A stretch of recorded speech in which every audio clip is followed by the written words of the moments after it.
जो नफा मिळतो त्यातून यांना ही कमाई करायची असते। त्यामुळे एक गोष्ट लक्षात घेतली पाहिजे की मुंबई महानगरपालिकेचं बजेट हे लोकांकडून टॅक्स जमा करून लोकांकडून घेतलं जातं आणि खर्च कोणावर केला जातो तर ठेकेदार बिल्डर व्यापाऱ्यावरती हा सगळा पैसा खर्च केला जातो।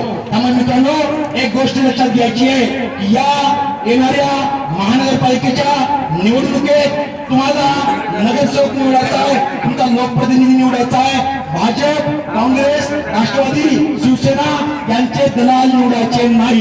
ही गोष्ट स्पष्टपणे तुम्ही तुमच्या डोक्यात घालून घेतली पाहिजे। ही गोष्ट स्पष्टपणे तुमच्या डोक्यात घालून घेतली पाहिजे। कारण की मित्रांनो यांना महानगरपालिकेवरती सत्ता पाहिजे, कारण की ठेकेदार बिल्डर व्यापारी यांचं मोठं जाळं यांना पोसायचं आहे आणि हे सगळं पोसायसाठी त्यांच्या आर्थिक संबंध जोपासण्यासाठी यांना नगरसेवकाचे महानगरपालिकेवरती सत्ता पाहिजे।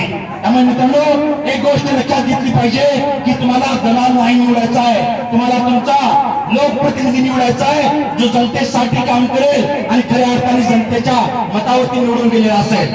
आज आपण पाहतो मागच्या 20 ते 25 वर्षापासून